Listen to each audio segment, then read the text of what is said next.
Your MyLab or Mastering course provides you with step-by-step registration instructions in the form of a PDF, which you can share with your students to help them register for your course. These instructions are available to both standalone courses and courses that are integrated with a learning management system like Blackboard, Canvas, D2L Brightspace, Moodle, and more.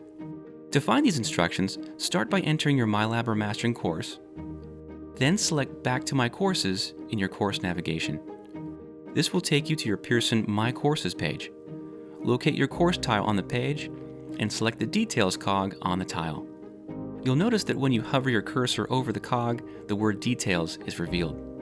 After you select the Details cog, choose Get Registration Instructions from the Details menu. This will open a new tab in your browser and provide you with a PDF which contains step-by-step registration instructions on how to register for your course.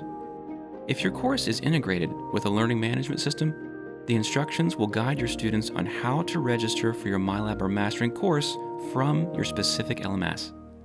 You can share the link of the PDF with your students, or use your browser's download button to download a copy of the PDF to share with your class.